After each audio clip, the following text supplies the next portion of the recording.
The Box Seat, brought to you by our stable of sponsors: Woodland Stud, Brecon Farms, New Zealand Bloodstock Standardbred, Stonewall Stud, the clubs Alexandra Park, Cambridge, Addington and Ashburton, Garrard's Horse and Hound, and IRT. It's your horse and our passion. Hi everyone, welcome into another edition of Your Box Seat, brought to you by our stable of sponsors. Michael Guerin, we'll get to Australia first, but before we get there, if you didn't go to Alexandra Park and you weren't capable of running about 2:38 or certainly breaking 2:40, you may as well not turn up on a premiere night. Hi to you. Yeah, hi Greg, big hi to everybody around the country and of course our friends in Australia watching The Box Seat. It was unusual last week at Alexandra Park because for once, as Greg said, the time's very, very fast against the marker pegs, but Greg, none of the feature race winners came from there. Over the last 10 years, if you went back over all the premier meetings to find none of the big race winners come from the marker pegs, that'd be 1,000,000 to 1. Didn't happen last week, which means there were some pretty good performances against the clock at Alexandra Park, but what a double, Greg, for a horse who wasn't even there. Twist and Twirl, the star of Australasian harness racing last week. Yeah, let's get straight into it, Michael. And of course, Breccon's great supporters of our show. The Blacks are Fake, the Queensland Championship, if you like, with Garrard's. And here was the start of the race, Michael. Exceptional early speed from Turn It Up, getting across one change at the start. Gee, was fast off the machine. We know how he's been an exceptional racehorse right throughout his career, but that was explosive speed. Yeah, it was. Okay, the former All-Stars pacer who's had a very truncated campaign in Queensland because obviously his legs can't stand up to too much racing. Here's the move that won the race. I'll discuss to you what happened to here later, but this is King of Swing rushing to the lead. You might think, why are these boys showing King of Swing? Why are we talking about Australian racing? Of course, this was the second half of the gigantic double. We'll talk about that in a second as well. Here's King of Swing winning the Blacks are Fake Queensland Championship, and he smashes them. Off he goes, King of Swing racing away. He's the king of the creek and he's the Grand Circuit king. King of Swing bolted in, beating Colt 31, Turn It Up. Fourth over the line, the Black Prince. Next one change, deeper Lilac Flash. Of course, started his career here in New Zealand. Michael went so close to winning a Sire Stakes final after leading them up. It was Chase Auckland, I think, from memory, who was able to run him down. This season, 2020, or this year, he's had a dozen starts, 10 wins, 2 seconds, second to Belraj around Menangle, and of course second in the Victoria Cup. But he's an outstanding pacer, and once he got the front, he's just blown them off the track there at Albion Park. What we saw there was very high level race awareness from Luke McCarthy. Horse expected to blast off the gate, Greg, and lead, but he didn't. He thought, why would you do that? Why would you give away that tactical advantage? He's a Menangle miler. I know he won the Hunter Cup, but he loves a mile around Menangle. What he did is turned the Blacks are Fake into a mile race. Didn't get involved. Lead me out of the first lap of the race. What have we got left? Oh, we've got a mile to go. Push the button then, get the lead, and Greg, he won the race like the great miler he is. Now, the reason, obviously, everybody was showing you that race is because he was bred in New Zealand, as Greg said, out of Twist and Twirl. And that was the second half, Gregory, of a massive double. Doesn't happen very often. In 30 hours, this mare leaving Group 1 winners on both sides of the Tasman. And they weren't just Group 1 winners. They were beat the best there is going around Group 1 winners, with the exception of Lochinvar Art, because, Greg, 30 hours earlier, we had his little sister doing something perhaps even more impressive in some ways at Alexandra Park. Yeah, let's go straight into that, Michael. The Caduceus Club for the fillies. Here she is, Better Twist, sitting outside La Rosa. Gee, it takes a lot to be able to do this at Alexandra Park and still win. Let's get Aaron White to bring them home in the Woodland Stud Caduceus Club Fillies Classic, and then hear from one of the part owners in Karen Brecken. Side a three-way tussle for Group 1 glory. La Rosa, Better Twist, I think, may have just got her nose in front on the line. Better Twist, La Rosa, and Darling Me. What a tussle that was. Well, that was exciting. That was super exciting. I actually thought she got second. I couldn't believe it. And do you know she ran with a flat tyre? Well, you were telling me after the race not only how much you enjoyed that win, but you've enjoyed the racing tonight because it's been fast and furious and horses have been attacking each other. And you said, I'm just loving it because it's real racing. Oh, absolutely. What a night of racing. It's been so exciting. Anyone could have won. And, you know, Loma Rosa, she ran really well, and Better Twist, well, oh my gosh. Sitting parked, I thought we got second. And, you know, she came up and she did it. I was very excited. She's part of the fillies syndicates. How many people roughly, I know you may not know the answer to this, Karen, but how many people roughly are involved in those syndicates? Because they're so much fun for these people, some of whom probably haven't had to invest too much. No. So we don't advertise our syndicates, and it's just word of mouth. And we probably have so many people that have never come to the races before. So we probably have around about 50 people. And it's the best thing, Michael, that we've ever done, because it's actually made Brecon Farms, really, because I just did the stats the other day, and for our syndicate, every syndicate has won a Group 1 race. So we have won 13 Group 1 races with our syndicates. Obviously, this girl's mum was a Group 1 winner of the Oaks and the Sires Stakes Championship here, and her brother is King of Swing, who's racing in a Group 1 on Saturday night. So we'll know this result by the time this goes to air. That makes her an incredibly valuable mare for the farm. Oh, she's just outstanding. Unfortunately, she had a Better's Delight colt that she foaled last week, and unfortunately he died. He was a beautiful looking colt, but that's also the side of breeding. You know, he died, and it was, you know, very sad for the farm and very sad for Twist and Twirl. But we've got a horse in the sales next year. What's he by, Karen? He is a rock and roll, and he's really lovely. I'm going to ask you the truth, and don't lie to me because we're friends. Are you going to sell him or are you going to take him home? Because I know you sell the colts, but would it be tempting to keep him? Boy, it would be tempting to keep it, because he's a three-quarter brother to King of Swing. But no, we're going to sell him. We don't keep, everyone says, oh, you keep your best ones. We don't. We sell all our colts. And I tell you what, this next lot of horses, we've opened the jewel box, and we have some really lovely horses for sale. Yeah, lot 39, Michael, will be, as I've got my book, you should have yours by now, a Twist Like This by a rock and roll dance. And it's a remarkable feat, as you said, within a couple of days to have achieved that, both sides of the Tasman. And, you know, really franks what Ken and Karen have been doing for the last 8 to 10 years now, and their broodmare band and what they're able to achieve in the sale ring and now on the racetrack is well worthy of a mention. It's a hard thing to do, to keep a broodmare band relevant.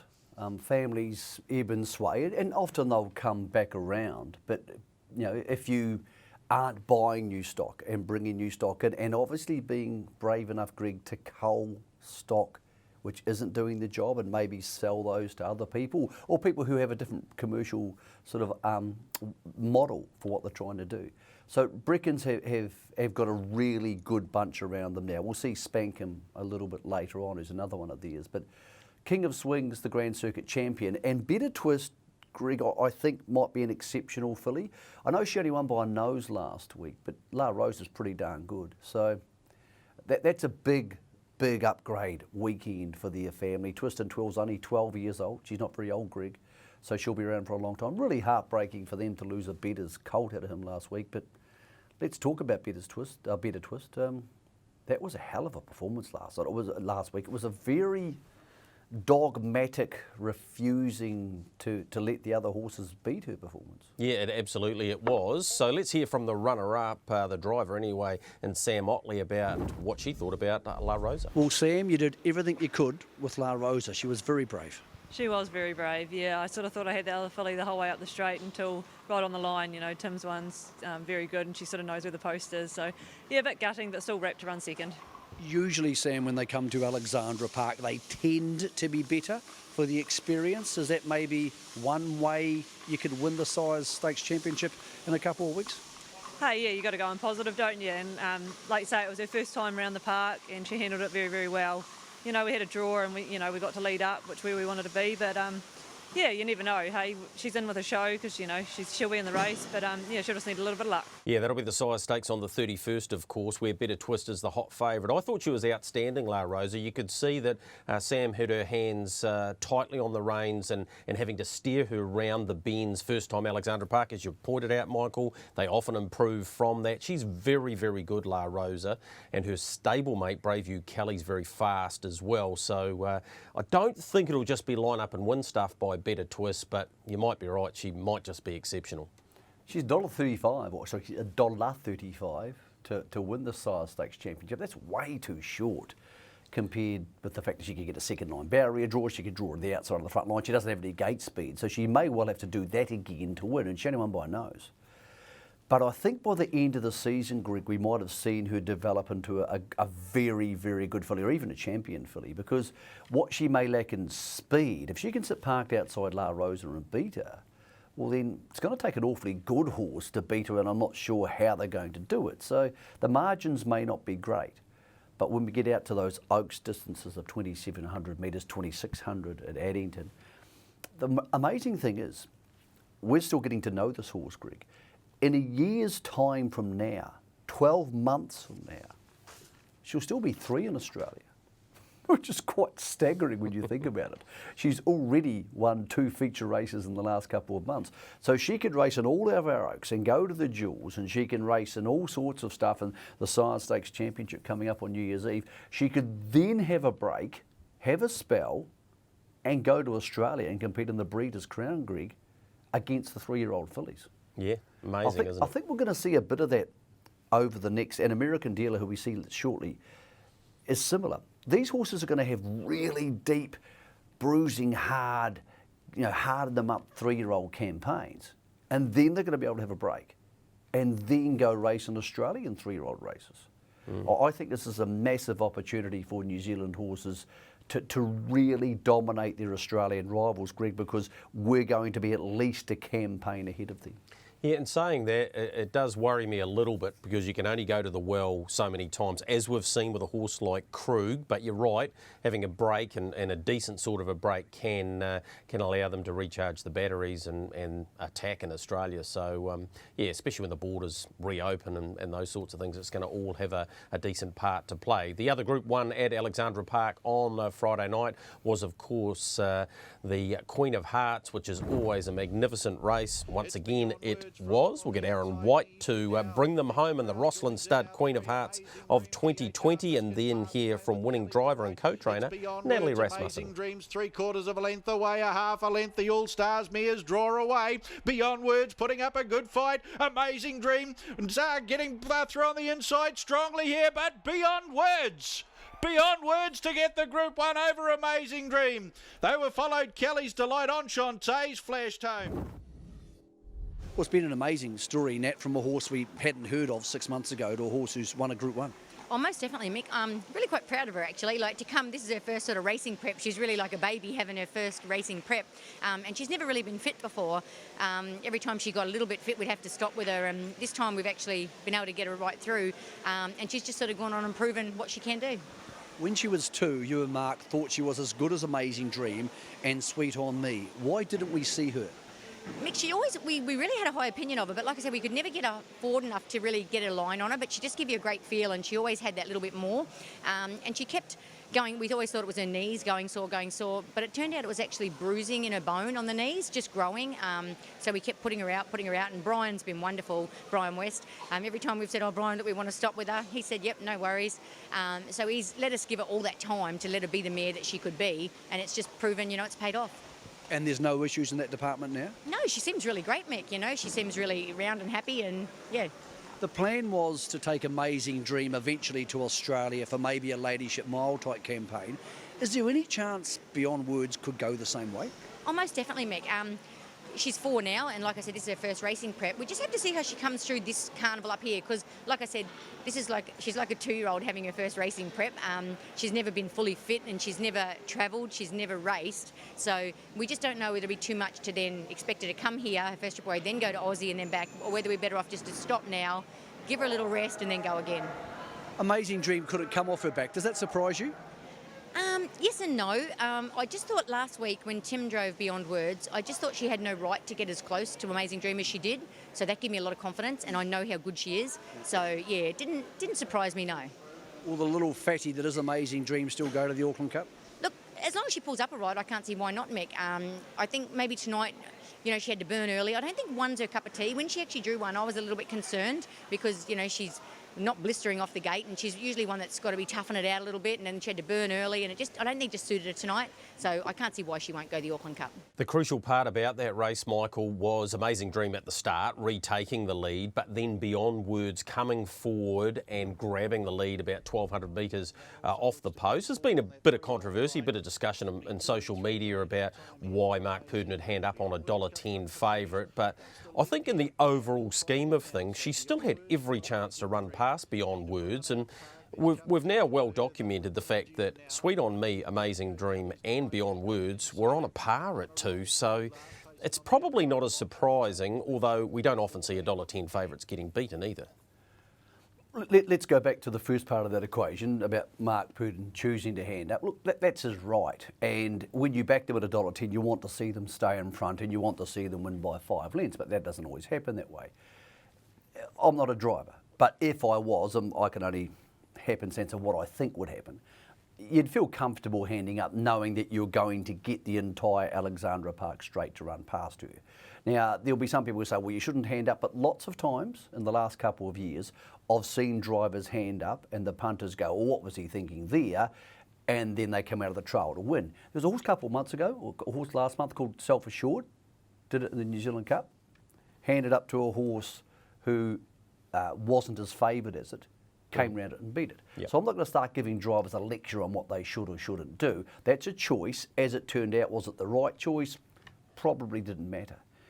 I think Amazing Dream's not going as well as people would like to think she's going. Now, that's by no means being mean to her or disrespectful to her talent.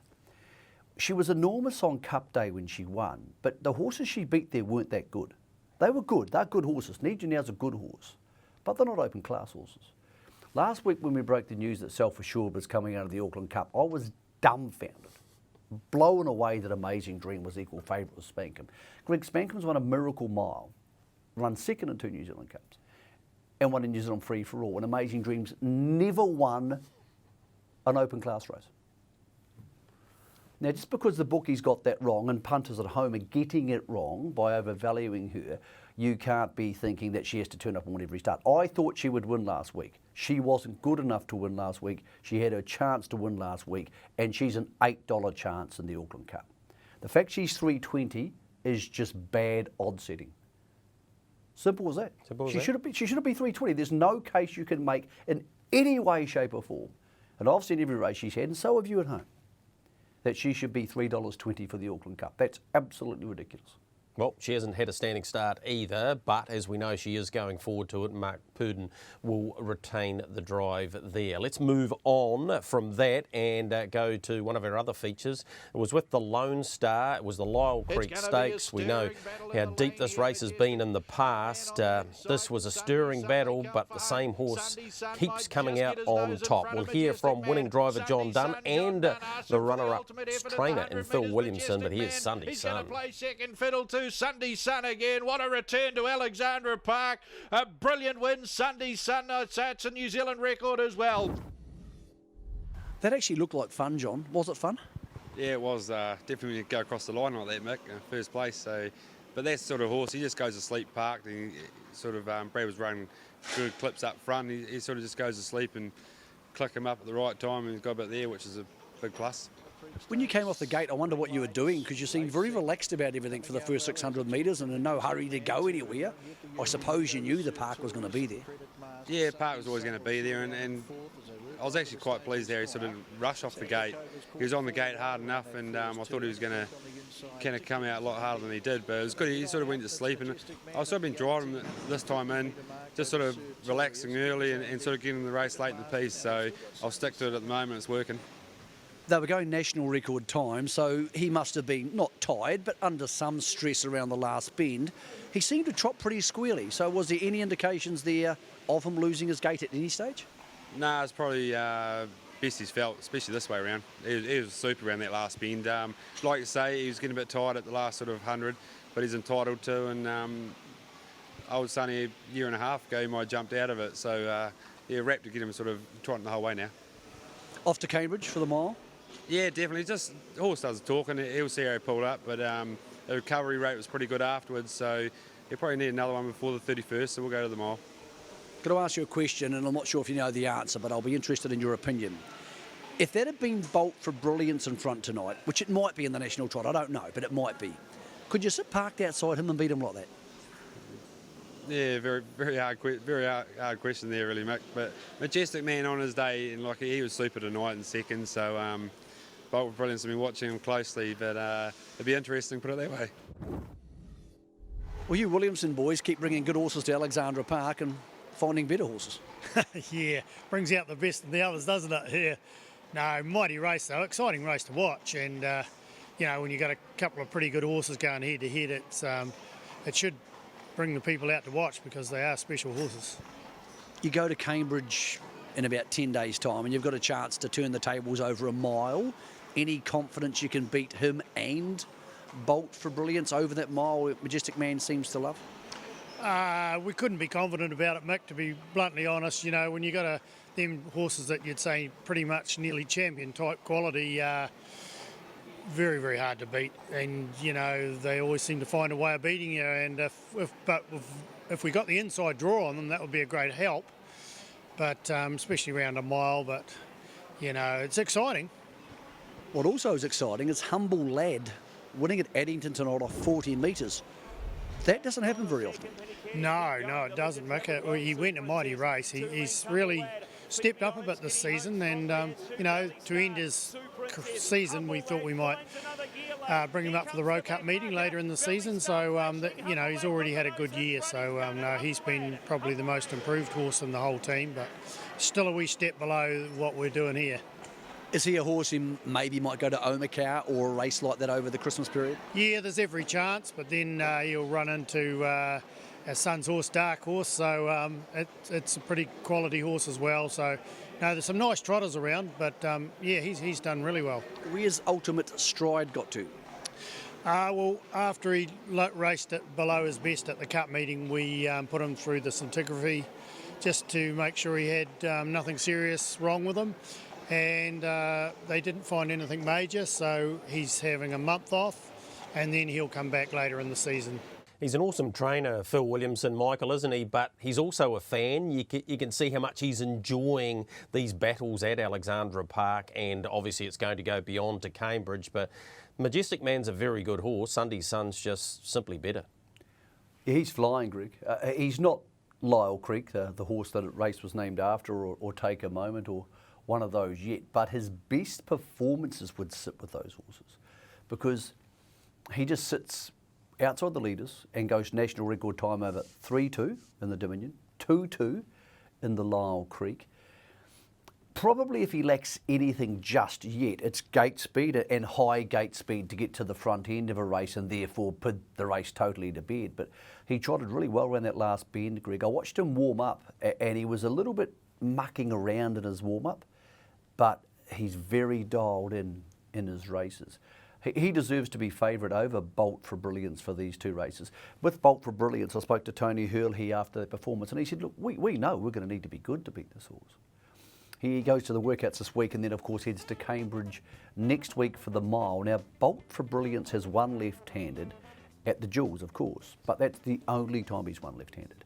So there's a little bit of Tony thinking maybe left-handed's not quite our go, and I get the feeling, Gregory, next week's race, the mile at Cambridge, for those big three, will be his lead up to the National Trot, which is the race that they're far more interested in. Not saying he can't win it, because he's very, very good, but I'll put it to you, if Bolt for Brilliance was where Majestic Man was last week, and Sunday Sun sitting outside him in the national trot. Who do you want to be on? Oh, I'd have to be a Sunday Sun at the moment. He's just in the zone, and when he's been like that in the past, and we did see him lead, of course, the Jewels. It was probably a lesser front line, if you like, on that occasion, but he went from the Anzac Cup, Rowe Cup, Jules, and he was just unbeatable, and he's in that zone again, Michael. The only time he's been beaten this time, of course, was at Kaikoura when it wasn't his fault when Mātuatana galloped in front of him. So I'd be with Sunday Sun, but I've got a lot of respect for Tony's horse. And round Cambridge, I'll have a lot of respect for Majestic Man too, because we've seen him in the Ashburton Flying Mile when he gets in on the markers, and Cambridge is much more conducive to a leader's track, if you like, compared to Alexandra Park for mine anyway. So it'll be a cracking contest next Christmas Eve, as it is, Thursday night. And we'll do a decent preview of that, Michael, on next week's show. Just on the national trot. So he's $1.90 now, $2.05 Bolt for Brilliance. And then you're out to about $9 for Majestic Man.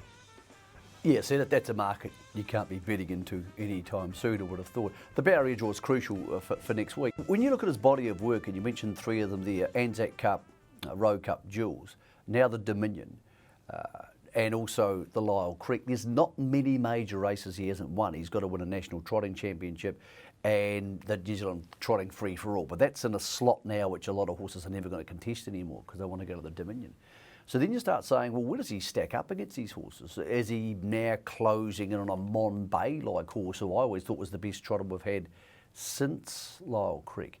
I think there's a long way to go with his body of work yet, Greg, but geez, doing a super job. And he would absolutely clean up the Australian trotters. They got a pretty nice horse there, a Majestioso, but he would pin 4 lengths on Majestioso if they got serious. So he's the best trotter in Australasia until Bolt for Brilliance can prove he is better. And he may very well do that. He's only 4, and of course Sunday Sun's only 6, so gee, there's a big future still ahead for these types of horses. Just a couple of sad moments in the last couple of weeks that we haven't acknowledged. Sam Ballantyne passing away.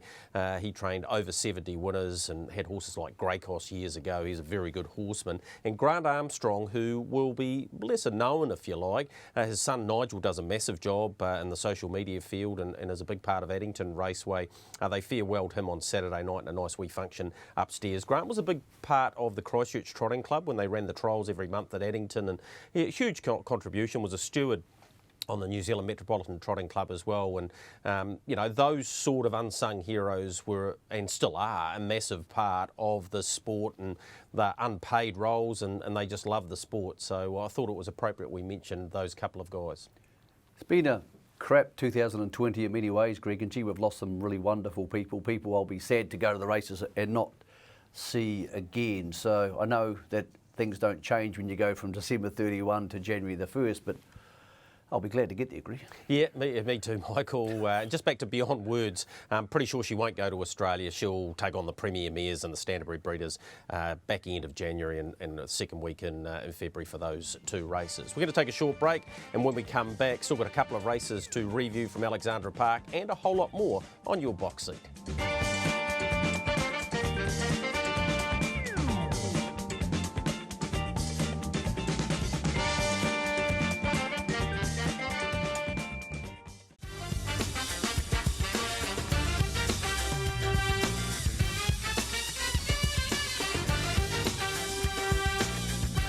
Welcome back into your box seat, brought to you by our family of sponsors, and gee, it's great to have them involved. Our stable, Michael, without them we simply couldn't be here. Actually, Gregory, on that note too, someone else we have to thank. Yes. Yeah, the sponsor's doing a super job for us. Alexandra Park, the television work's done by Magnus Sound and Video, a guy called Nigel and Gary. All those interviews you see come out of Alexandra Park, we don't pay for. They do them from their own goodness. They want to support the harness racing industry. To Nigel, to Gary, to everybody at Alexandra Park who give us their time and that footage so we can tell your stories at no charge. We really appreciate that, Greg, and that's the new harness racing world. Everybody's going to muck in together because things have changed. those guys are doing more than their bit. Yeah, they certainly are, and I've got Emily Morgan down here in Christchurch. She does a great job, the digital birdcage, doing our stuff down here too. So a big thank you to all of you. We've got a couple of fans too, Michael. One, Bruce Highland. Here's Bruce. He's a big supporter of the show. He said, Greg, can you give me a mention? So I've given you a mention. There's Bruce. That's actually at his 60th birthday, and he just loves the sport, always at Addington Raceway. And yep, it's nice to have some fans, Michael, because often we don't have too many. Happy birthday, Bruce. I hope I make it to 60. It's getting closer.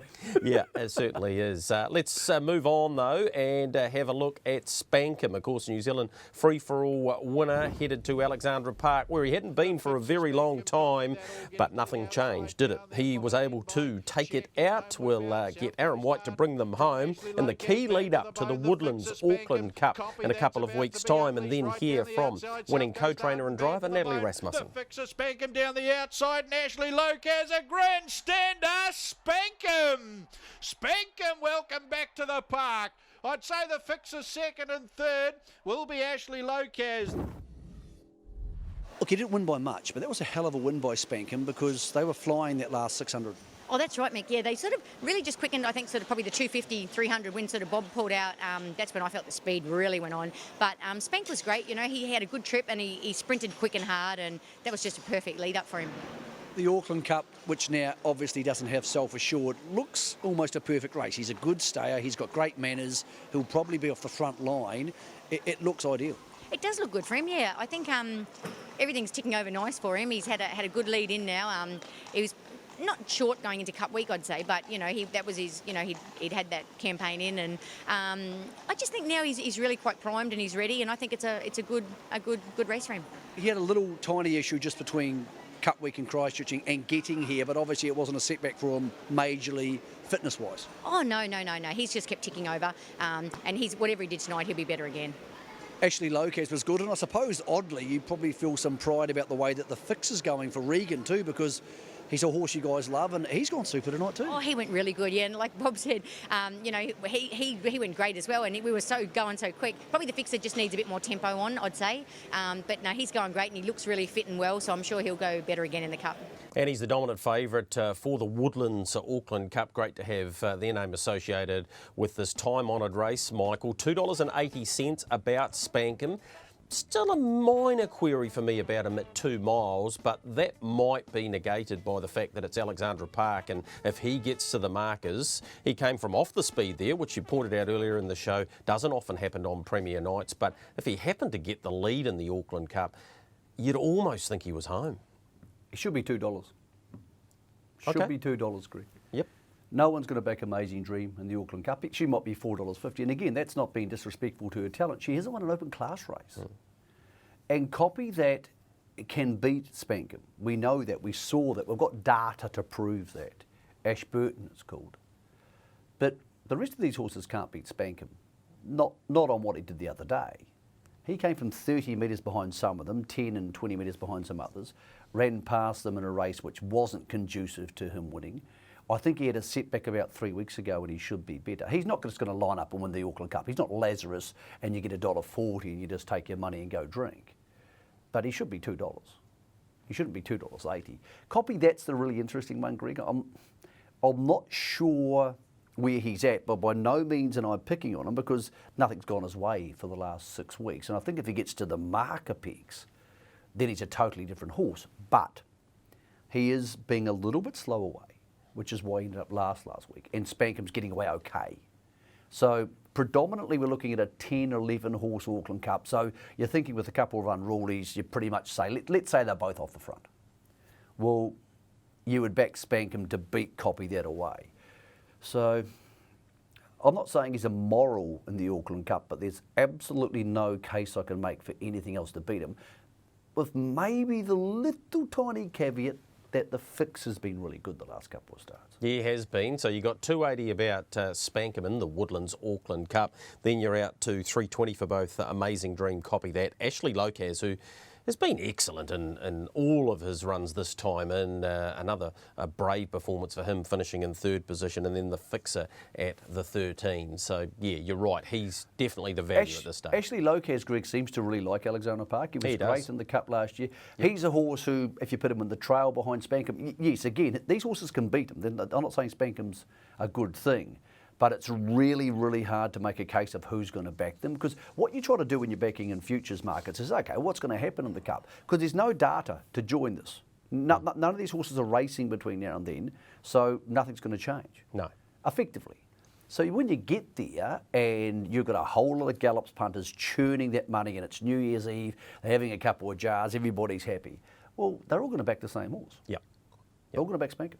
They are. You're not wrong there. Let's move on to the 3-year-old feature, the Alabar, formerly the El Sue, and coincidentally, the same driver of the El Sue, of course, was David Butcher. He gets the business done in the 17th running of this very good event, and this very, very talented pacer wins again. Now goes to BD Joe. Here comes American Dealer. He's letting loose with a powerful burst. American Dealer into the hopples over the top of Shan Noble, and American Dealer, David Butcher to get the Group 2 Alabar 3-year-old classic over Shan Noble. Luke John, good stride. Really good performance from him. Came from back in the field. Again, that doesn't often happen at this level. I thought Shan Noble was outstanding too, Michael. Pace and Pride, good. Luke John, a horse you've always had a bit of time for, charged home too, but he just keeps winning. American Dealer. That's win 7 for him. We've got Ray Green too to discuss not only that performance, but also a little bit about Copy That. So let's hear from the master trainer. Ray Green and Copy That join us. Ray, first American Dealer. That was super tonight. He was fantastic tonight. He's really morphing into a serious horse. So is this fella here. He's getting a bit colty, isn't he, Copy That? What did you make of him tonight? It looked like you needed to give him a nice, easy run, and he had an easy run and probably didn't hurt himself. Well, I've been driving the ears off him for the last dozen starts, so he needed to have a softer run, and so we went back and got home, and he got home good. Will he go straight to the Auckland Cup now, or will he go to the Mobile next week? Probably straight to the Auckland Cup. We'll play it by ear. I'll talk to Mervyn, see how he pulls up. Good on you, mate. Okay. Oh, he's a great man, Ray Green, and nice work there, Michael, getting Copy That in the shot too. Oh, look, I did think he was very good. His last 50 metres was excellent, and Ray's right. You can't go to the well every single time you go to the races, so him hitting the line will make the horse feel better about life, but yeah, it's still hard to make a case that he'll get in front of Spanker. But let's talk about American Dealer, Michael. He's just racing in sublime form. Ray's told us before he's never gone a bad race, and he's absolutely right, he hasn't. God, he must have a constitution on him, Greg, not to be getting tired. Like, he's already worn out, Krug, and he's worn out It's All About Faith, and he's half their size, and he just keeps turning up. Predominantly, we had seen him racing on the speed to win races, either in the trail or leading, obviously. That was a different version of him last week, and those horses are as good as it's going to get for the New Zealand Standard Bred Harness Million coming up, New Zealand Bloodstock Standard Bred Harness Million. So that's it. That's the whole field, basically. That and Aladdin, who won earlier in the night.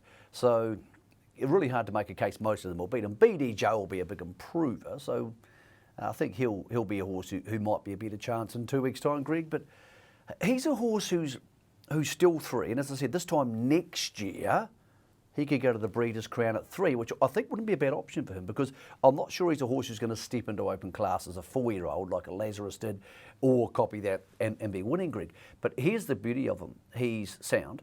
He loves racing. You can imagine him being around for 4 or 5 years, just turning up week in, week out, doing his job, loving his work, obviously eating. Clearly he's a good doer. And just being a horse who's going to stick around for a long time. I don't think he's as good as Krug or It's All About Faith, but he might be better built for racing over the next 5 years, Greg. Yeah, and Shan Noble and he are both $3.20 equal favourites. Shan Noble was outstanding, Michael, to loop the field and go and sit parked and only get beaten by 1. I thought he was very brave, so he definitely could win that race. BD Joe may have needed that run. I'm prepared to give him a pass mark for that, $4.40 if you want to back him on New Year's Eve, and then you've got Aladdin, $7.50 in first class after that. Michael, we've also got the Diamond Creek Farm New Zealand Derby market open, and this is a really interesting market because Krug's open $3.50. He's having a break at the moment. We'll actually have a interview next week with Crandell Getty. Part of that I will ask how's Krug and what's the plans with him. So he's $3.50, American Dealer $4. It's All About Faith also having a bit of a break, $5.50. I know it's a long way off, but it's good the TAB have decided to open this market because post the 31st, Michael, we won't have any futures markets there online as I understand it. No, we don't have any feature races coming up for a couple of months after that. I think it's good that Matt Peter and the boys are trying to give harness racing punters a leg up and have a play. Most of the markets are too short to bet into. I understand that, but there's occasionally moments you can find the right horse. The golden rule for futures punting is this, if you don't play along very often. For every week you're out from the race, you want 10% on what you think the horse will pay. So if you think Krug's going to pay $2 in the New Zealand Derby, which is probably a realistic price, what you're saying is I want an extra 20 cents for every week. Yeah. It's about 16 weeks, something like that. You're not getting those odds. Yep. No, you're not. So what you're trying to do is trying to find, okay, well, will this not be going, will that not be going, all that sort of stuff. Yep. So no need to get carried away with those unless you think there's a horse out the back end of the odds. In futures markets, the top end of the market, the top 3 or 4, are usually useless to you. And in harness racing, often those horses win because you don't have a big pool of horses like, say, the Vodafone Derby at Ellerslie, where horses can go from 30th to 2nd pretty quickly. So that's just the rule of thumb. If you want to be futures betting, 10% a week because it's your money. But I do think Matt Peden and his team are doing a really good job. And last week at Alexandra Park, they gave you a couple of chances, Greg. As mentioned on the show, they gave $1.90 Sunday Sun. So don't complain they're not giving you a chance. And they gave $4.80 for Typo. Thank God. God bless them. So don't complain they're not giving you a chance once in a while, because the key factor is this, Gregory, and too many people get this wrong when they try and bet the bookies. The bookies are a bunch of people. You're a bunch of people. You're a person. You have different opinions. All you're trying to do is beat their opinion. Don't bet every race with them, but if you want to do it once in a while, yes, it's doable to beat the bookies. And there's no point complaining afterwards that the odds weren't long enough. If you don't like them, don't take them. No, it's your choice, Michael. Life's about choices, isn't it? I took a choice on Sunday and went to the Green Mile Day at Methven and just had a day in the car park. It was outstanding. Couple of really good editions of those races. Let's go to the first, and Henry Hubert was able to get the lead. Tim Williams and Robert Dunn getting their first Green Mile in their careers. Here is our team bringing them home in the first of the Green Miles. Henry Hubert keeps on digging in. Classy Brigade can't get him. Henry Hubert goes all of the way. Henry Hubert won the Green Mile to beat Stylish Memphis. Classy Brigade third. Of course, Justin Evans getting the opportunity to call the 2 Green Miles with Matthew Cross having the weekend off. He's a good horse, Michael. We'll start 50 for him. Win number 9. He's won over 275,000. He got the front here. Classy Brigade had his chance. Stylish Memphis, William Wallace, they all had their chance to run him down, but I did find on the day, on speed and in the trail actually at Methven was a great spot to be, but Henry Hubert was too strong and he'll make his way down to Central Otago for the Cup down there. Probably go to Ashburton, big day for them next Wednesday as well. But he's a genuine horse, Henry Hubert, as we saw in the New Zealand Cup when he was in the top 4. Before you're allowed to bet into the Green Mile every year, you go to the TAB to put your bet on, they should make you watch the last 10 Green Miles, because then you just back the horse who's going to lead or trail. It's remarkable on the big track, Greg. They just don't come back to them because obviously there's no reason for them to come back to it. It's only a mile. Once he led, he was a $2.50 chance.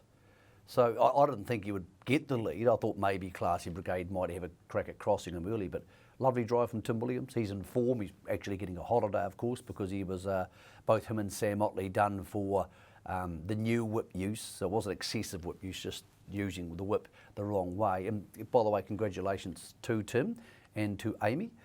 They had Levi arrive last Wednesday. Levi, welcome to the world. Hope you enjoy it. Yeah, exactly. And they've been really good contributors to the show, of course, and a couple of children now. So, yeah, well done to them. Let's go to the second of the Green Miles. And again, it was an upset. And again, it was the leader. This is the Dominator in front. Big win for Donna Williamson. Majestic Lavros rolls into a gallop there. But here's Justin Evans bringing the Dominator home. Clear in the lead with 100 metres to go. Super Fast Lad is going to second. Third on the inside, Time in a Bottle. But it's an upset in the Green Mile, the Dominator won it from Superfast Lad. Time in the bottle was third. So the start of the race was a bit of a mess, as was this part of the race for Majestic Lavros. Spoke to Mark Jones about him, though. He was actually hitting the sulky wheels, and that made him fire up. So I'm prepared to forgive him, and he goes to Addington's Fast 10 meeting on Friday. But Craig Thornley in front for Donna Williamson. Big win for her. Win number 10 for this horse. Here's the start. Heavyweight Hero won a polo. Galloping Michael. So two of the bigger guns out of play. And Prez the Bell locked wheels round the bend, which took it out of play with Did You Bring the Beer? So again, probably a forgive there. But the Dominator rolled to the front. 1, 2, 3, the markers. And yep, this was the order of the day. So Donna's trained about 26 winners, 10 of those with this horse. I spoke to her yesterday. She couldn't be on course, Michael, because she's a vet in the Timaru region and it's foaling time. She was very busy, so she couldn't go. This is a dream horse for her. Her dream is to potentially get to the Rowe Cup in May, and she said, I'd love to be able to do that, and what's wrong with dreaming? And this horse is genuine when he does trot all the way, and he was simply too good on Sunday. Oh, I loved it. The race was a total debacle for punters, and probably one of the biggest debacles I can remember in New Zealand harness racing. First and second favourites galloping, Prez the Bell locking wheels, and Majestic Ladbross. But forget all that. How often do we talk about on this show a major open class race being won by someone I've never met, or you've never met, or most of the people watching this show wouldn't even know what they look like? Good on you, Donna. You've stuck around and you've looked after this horse obviously very well. You've put other people's horses in front of your own needs by looking after them as a vet when this horse went to the races. I think it's magnificent. I like a different story. It's great. It can't be easy to train a small team and have an open class horse in it, and good on Craig Thornley for believing in his horse, Greg. So absolutely love the result. Looking forward to meeting Donna when she comes to Auckland. As a punter, it was an absolute turn-the-page job. I really couldn't have predicted Heavyweight Hero galloping off the gate on a grass track. That was surreal. No, it was, and he'll bounce back. Of course, he'll be at Addington on Friday as well. Good luck getting an interview with Donna. She's not big on the camera at all. Out of domination, this horse, she won 10, and she's left Ridgemont Millie's also won 10. Ridgemont's son, who upset them on Cup Day just over a year ago, has won half a dozen in this horse as well. Unfortunately, the mare passed away when foaling, I think it was last year, so that certainly is a shame in that regard. But gee, she's done a magnificent job, and Greg, well done to Donna. Just going back to Henry Hubert, you mentioned the Ashburton Cup's next Wednesday. Next Wednesday it is, yep. What's happened here? So the Ashburton Cup used to be on Boxing Day, which I really liked. Yep. And then it moved to New Year's Eve, Christmas Eve, which I also kind of liked.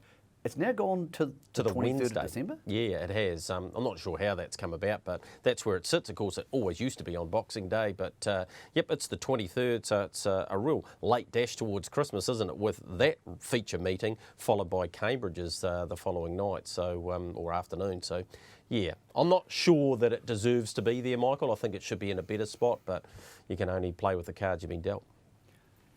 I would like to see it go back to Boxing Day. I know some people say, well, the drivers need to go to Westport, and I understand that, but or even Christmas Eve. I do think a lot of people aren't working on the 23rd, so there's still a chance, because Ashburton's a harness racing stronghold, to go down there. But it's an odd day to have your cup meeting, and I'm not sure if it works entirely. I'm not saying it doesn't, but when you told me that yesterday, I was like, wow, it's an unusual place to have it. They'll still have a great day. Ashburton's a great place for harness racing. There'll be some pretty good horses there. You spoke about Henry Hubert and Classy Brigade. You were obviously on track. Did you get a chance to speak to John Dunn about they're nominated for the Auckland Cup, whether there's any chance they're going to turn up in Auckland? Yeah, I think Classy Brigade might go. I think he's a very good chance of going there. But he is in at Addington on Friday as well, so we'll wait and see what unfolds there. We need to take a quick break. As we go to a break, there's a fella not too well. He's been at the top of harness racing New Zealand. He was the chairman for a long time, Pat O'Brien. So our thoughts are with you. Pat, he's not 100% health-wise, and I know he's got plenty of friends and family around the nation who think very highly of him. So all the best to you, Patrick. Short break, we'll take you home on the other side.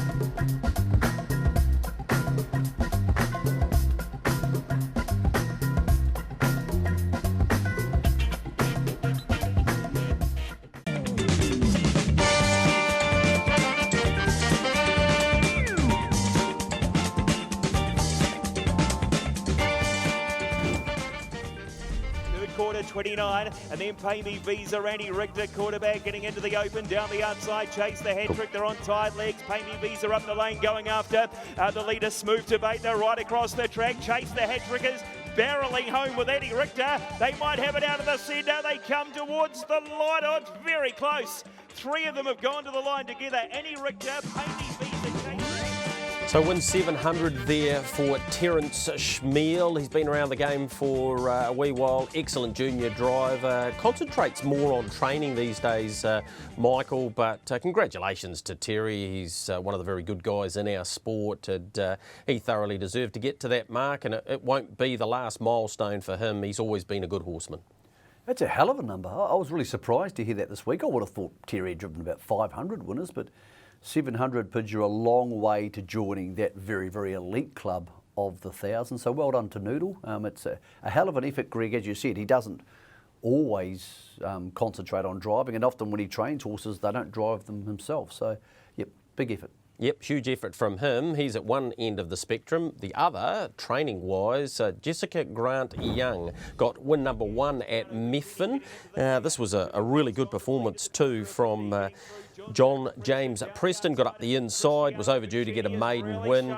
Recently too, Jessica managed to get to 100 wins with Avros Majesty doing the driving in the driving ranks. And again, female drivers driving 100 winners. I think they are around about 10 or maybe a dozen at the absolute max in terms of that in New Zealand. So well done to you, Jess, to get your first winner. Father Paul's trained a lot of winners, as we know, so big thrill for her there at Methven on Sunday. And there's Cameron, her husband, in the green, predominantly green top there, and the family were all delighted to see her train her first winner.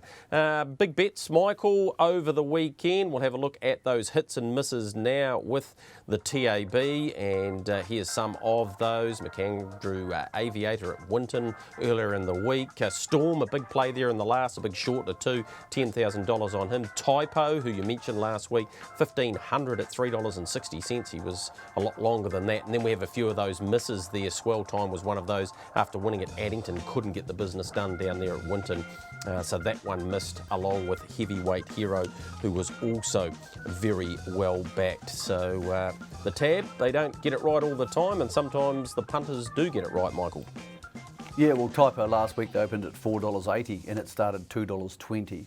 And Sunday Sun obviously was a massive shortener, but it's a game of opinions, Greg, and got to feel sorry there for the $6,000 punter on Heavyweight Hero. You at least like to have a reason to yell at the television over the last 200.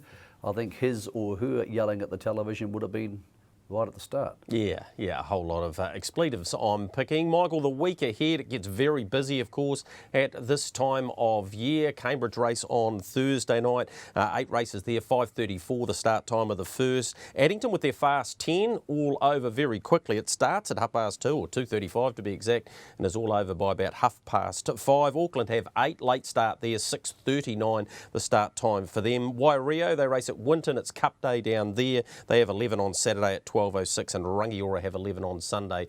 They start around about 12:15. So very, very busy. Michael, we need to go back to last week because you said this.